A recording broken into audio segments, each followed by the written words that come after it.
come on, man. Like, that's really it for Danny here.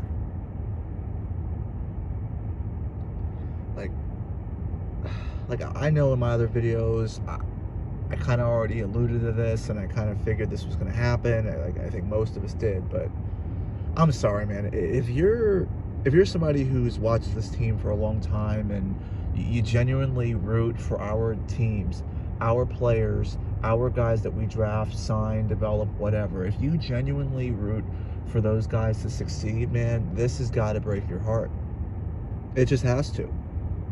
You know, I'm not even talking about just his performance on the field. I'm talking about the fact that through hell and high water, this franchise really hasn't done much to help Daniel Jones do much of anything.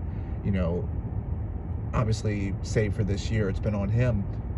But to watch a guy who absolutely sacrificed his body for this team, this franchise, this organization, week in and week out, and keep in mind that this is an organization full of fans, you know, that whether right or wrong, whatever you want to say, I don't tell somebody how to fan. We haven't loved him. You know, we booed the guy day one. You know, we didn't wrap our arms around him. And again, that's on every level. And Danny has a lot of responsibility for this too. I'm not here to blame, you know, just us fans, but, you know, come on, man. It's what, November 6th, 2023, and the 2023 version of the New York Giants are already essentially done.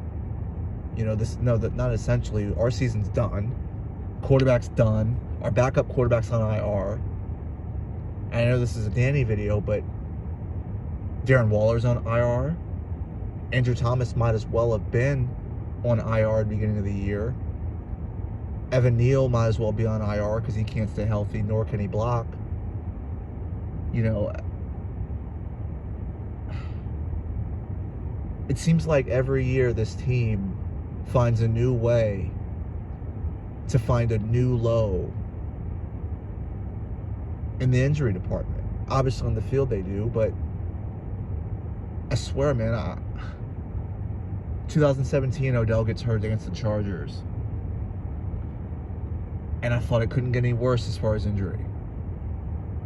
And then it's like the years after that just continue to prove me wrong, man. Like, he hurts his neck against Miami, gets absolutely smoked, and one injury you can say really leads to another, man, because this all starts week one with Andrew Thomas getting hurt on a blocked field goal attempt. My man's running down the field to get, you know, trying to tackle somebody he's got no chance to tackle, but you love the effort, I guess. But he ends up getting hurt. Then he gets hurt. So now our already shaky offensive line, at best, with an all-pro left tackle in the lineup, it leads to Danny getting hurt because the left side of the line several weeks later, when down in Miami, can't block. And I'm sorry. Anybody who watched that Raiders game last night, if you're really watching, obviously, you try to enjoy, at least I do, I try to enjoy what I can as a Giants fan. Even amongst this disaster season, I try to, you know, Wan'Dale looked good, you know, etc. But the point is, I watched Andrew Thomas, and guys, it was nice that our left tackle, you know, looked like he belonged in the NFL. And I know that's a low bar, but you can't tell me this season isn't different if that blocked field goal never happens. Or even if you want to say the false start that no one else in the league gets called that against but the Giants. And it just comes back to injuries. You know, his neck gets hurt. Then we don't really have any idea what the hell's going on, even though, again, if you watched him in 2021, you kind of knew that this was probably going to be it.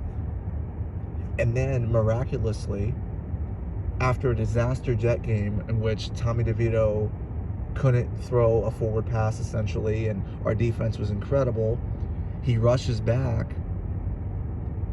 And they always say, man, you know, not that it's funny, but they always say, when you're hurt, you tend to compensate for something. And I don't know if there's any correlation with that here. So I'm not a medical provider or anything, so don't quote me, but it feels like one of those things, man, where like he goes out there, potentially he's already thinking about the neck. I mean, his first throw back was a disaster, sailed over Saquon's head by about 40 feet. You know, then there's pressure in the pocket on the second play. He steps up, he actually looked decent, but the throw is abysmal, throws it in the dirt for Wan'Dale, wide open. You come back and we're thinking, okay, well, why the hell didn't we run the ball? You know, and as you see later in the game, Saquon was great. You know, Andrew Thomas was great, leading the way for Saquon to be pretty good, actually. And then all of a sudden we stop running the ball. But I bring you back to third down. 3rd and 10. Don't you know what? The Giants need 11 or 10. I prefer 11, just leave no doubt. Because, you know, the officials are already spotting weird stuff for us, you know. But don't get me started on that. So it's 3rd and 10. We get 9. The Giants way and we punt. And then our defense absolutely no-shows. But what I'm saying is in the beginning of this game, like I'm as big as Dable fan as there is, man, but like we didn't really give our offense a chance, you know? Actually, you know what? I take that back. We did. Danny just missed. And you know what? It never would have happened if he didn't get hurt. And then you think, oh, well, how much worse can this get? You know, shout out to Bad Dog and Chris, you know. I'm watching them because they help keep me sane. I'm watching them and they say, well, how much worse can this get? And we had no idea at the moment that the next time the guy's in the field, he's going to RG3 it up. And I'm not being funny. It reminded me exactly of the RG3 play. The quarterback drops back, legs limpy before the play, and he absolutely goes down and he completely reaches for his knee, man. It just wasn't even up for debate.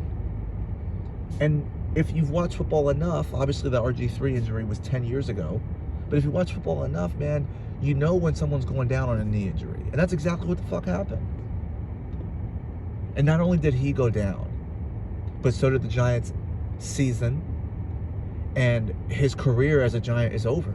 Because I'm sorry, he's not coming back next year because it's already mid-season. It's already November.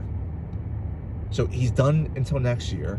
We probably aren't winning another game this year, man.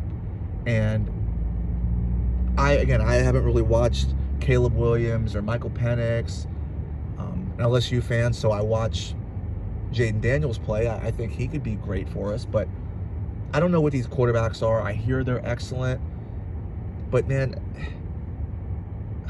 coming off of a playoff win, man, we pay this guy all this money. I didn't expect to be having a conversation about drafting a quarterback top 5 this year.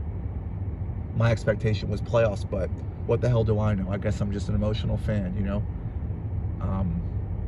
But I really just wanted to get on here, man, and just thank Daniel Jones for what he did do. We hadn't made a playoff run, even won a playoff game since I was in high school, and Eli Manning was still playing. So I just wanted to at least appreciate him for that. The playoff game was exciting, you know, and I'm sorry on behalf of the organization that we didn't do much for you, but at the same time, man, you were awful this year.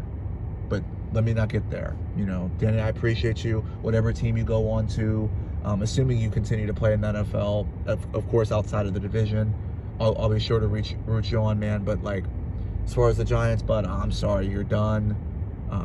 Beyond the 2024 as far as the quarterback, but at this point, man, just holding my breath. I'm just hopeful that the Giants don't, you know, somehow fall to an even lower depth of, you know, embarrassment. But until next time, again, man, if you guys have made it this long, I really appreciate it. Like, comment, share, please. And until next time.